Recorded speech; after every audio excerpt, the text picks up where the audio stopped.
Millfield Elementary had been closed since 1994, abandoned after a fire gutted the West Wing.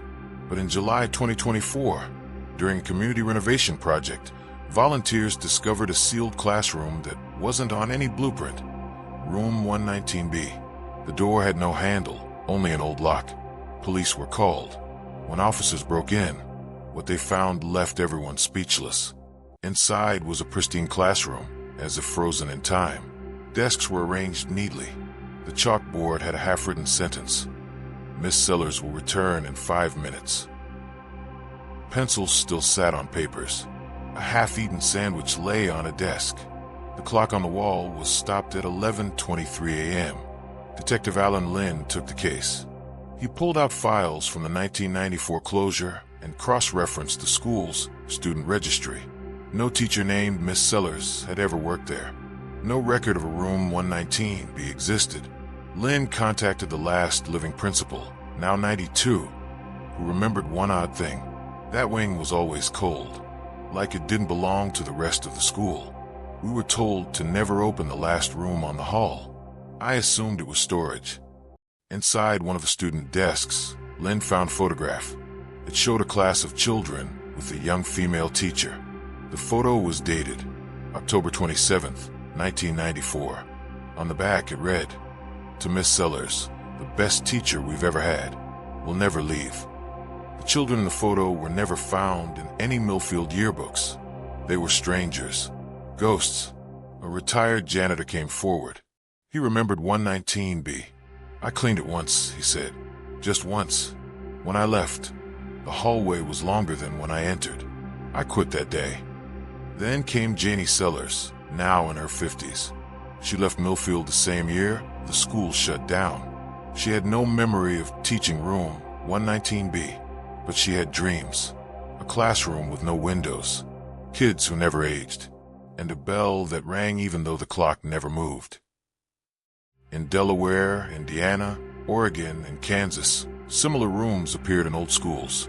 Room 119B, always pristine, always the same teacher's name, always the same setup. Students began to whisper about the room where time doesn't move. Urban legends started spreading on TikTok. Teens filmed themselves looking for room 119B in their schools. Some vanished, others returned, changed. In every room found, a message was chalked onto the board. Will you learn, or will you stay? The Department of Education and FBI started an internal investigation. Janie was pulled in as a consultant. In every instance, the woman in the photo was her. Hypnosis sessions revealed memories buried deep within Janie. She'd been part of a teaching experiment, Project Bellwether. The goal was to elevate learning by pushing students into a psychic classroom, a shared dream space. It worked too well. Some children never woke up, and the teacher stayed with them. Janie never left room 119B in her mind. Lynn and Janie traveled to one of the remaining test sites in Oregon. The room is perfectly intact. The bell on the desk rings itself 3 times. Janie walks in, eyes glazed. Lynn follows. Inside, snow falling indoors. Children sit at desks. None look older than 10. One turns. "You came back," she says to Janie. "We waited." Lynn sees through layers of reality. Every wall shows old lessons, glowing symbols, chalk writings that rewrite themselves. This isn't a classroom. It's a memory engine. Time is bent, slowed, recycled. The children aren't alive, but they aren't dead. Janie realizes each classroom was a seed. She was the gardener. The bell's toll connects the rooms, draws minds in. She rings it again. This time, to call herself back.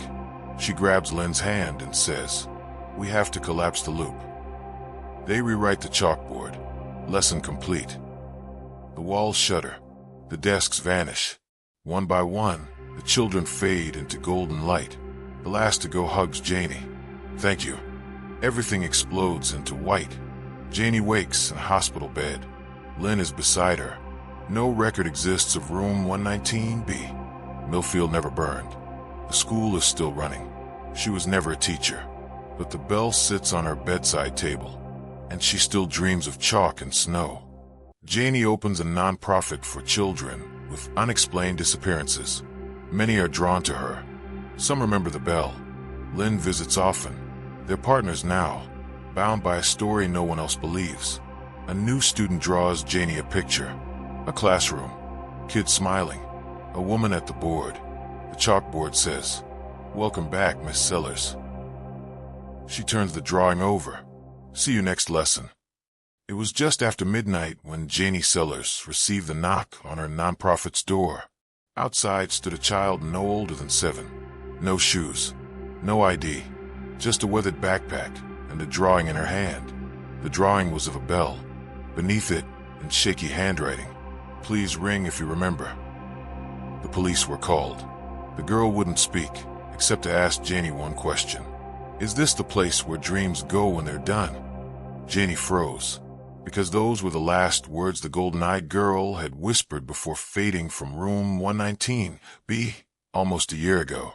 Within 3 weeks, 5 more children appeared across the country. All under 10, all alone, all carrying strange drawings. A classroom with glowing walls. A clock frozen at 11:23. A woman with white hair and no face. Each child found their way to Janie, sometimes brought by police, sometimes just showing up. They remembered the bell, and they all said the same thing: "It's not over." Detective-turned-private investigator Alan Lynn had retired, but when Janie called, he drove 900 miles without stopping. He interviewed the children, ran fingerprints, dental scans, even DNA. Nothing. No records. No matches. It was as if they had materialized out of nowhere. And then came the twist. One child, a boy named Milo, whispered to Lynn during his interview. "You followed her out, but not all of her left. Some stayed behind. In the white."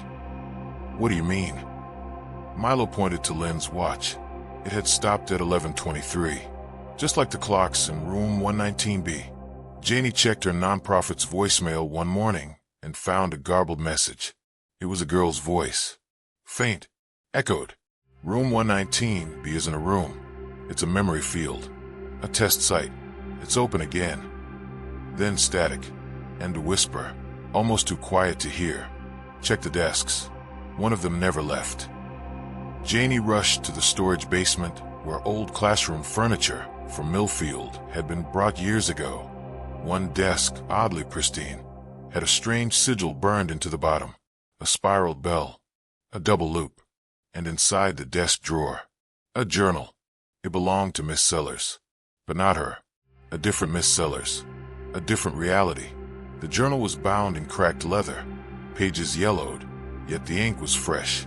Its entries weren't dated. Instead, each one began with a bell chime count. Chime 3. Subject foreshowed resistance to memory phase shifting. Chime 7. Temporal bleed has begun. The children are singing again. Janie's hands trembled as she turned the pages. There were notes about classroom configurations, student responses, and a memory anchor agent, simply called the teacher. But then a phrase repeated, over and over, in frantic scrawl across 3 entire pages. "Do not trust the children who blink out of sync." Janie looked over at Milo. His eyes were locked on hers, and he wasn't blinking. Agent Lynn analyzed the journal and found a partial fingerprint. It matched Janie Sellers, but not her current prints. It was her fingerprint from 1989, the year the classroom was sealed. That made no sense. Janie was only 6 years old then. When Lynn dug deeper, something stranger emerged. The teacher assigned to room 119B in 1994, before the school shut down, had a familiar name, Janie Sellers. Same initials, same birth date, but no record of her ever working in the U.S. school system. In fact, no record of her ever being born. Yet she signed every page of the journal. As more children arrived, now up to 11, Janie and Lynn began to suspect they weren't just survivors of some hidden trauma. They were part of it. Each night, the children sat in a circle and hummed in unison. The sound was low, rhythmic, like a heartbeat underwater. Then came the drawings. Hundreds of them, scribbled during sleep. Maps of a building. Not Millfield, but something older, larger, with rooms labeled things like Echo Hall and Mirror Nursery. And always, in the center of the maps, Room 119B. But this time, it wasn't a room. It was a gateway. The maps the children drew all pointed to one spot, the original Millfield Elementary playground, specifically, the rusted merry-go-round. That area had long been fenced off due to soil instability. But Janie and Lynn knew better now. With quiet funding from Lynn's private firm, they brought in a night excavation crew. By 2 a.m., the dig team had uncovered something impossible: stone steps leading down. Carved into the top step, the double spiral bell sigil, and underneath it, in etched Latin, non omnis memoria fugit. Not all memories flee. Halfway down the steps, the air changed. Time itself seemed to slow. One crew member turned back early. He now wakes up nightly speaking in perfect Akkadian. At the bottom, they found it. A circular stone chamber, dozens of feet beneath the playground. The walls pulsed faintly, like a living organism. And at the center sat a desk. A teacher's desk. On it lay a single, glowing object. A bell, identical to the one in room 119B. Janie reached for it. Behind her, a voice. Don't. It was her own voice, but older, tired, worn by decades. From the shadows stepped another Janie, the one from the journal. She wasn't a memory. She was the original. Miss Janice Sellers had volunteered for the Memory Gate project in 1989, part of an experimental educational program to stabilize fractured realities through echo classrooms. It went wrong. The children didn't come from dreams. They came from collapsed timelines. Room 119, it wasn't haunted, it was leaking. Every 30 years, the door reopened, and what didn't belong bled through. You, the older Janie said, are me, but from the version where the bell was never rung. What happens if it rings now? Younger Janie asked. The older version's face went pale. It completes the loop. The children began arriving faster now, a total of 19, and they all knew each other, but from different versions of the same class. They started saying things like, "You weren't supposed to be here, and I remember your death." The children weren't just lost, they were drifting. The bell was the anchor, and now that it was found, the gate beneath the playground was active again. Lynn theorized this wasn't a government project. It was older, embedded deep in time. Some cultures called it the Ring of Echoes. Others, the Classroom of the Dead. All agreed on one thing. Once the bell is rung, the world doesn't end. It restarts. The room trembled as the two Janies stood face to face. "You still don't get it," said the older one. "The bell doesn't just reset time. It chooses the version of reality that continues." Behind them, the children were lining up, calm, silent, as if they'd done this before. "You have to choose," older Janie said. "Ring the bell, and this version survives. Don't, and the loop continues. The fracture spreads. Eventually, none of us survive." "But what if I'm not the right version?"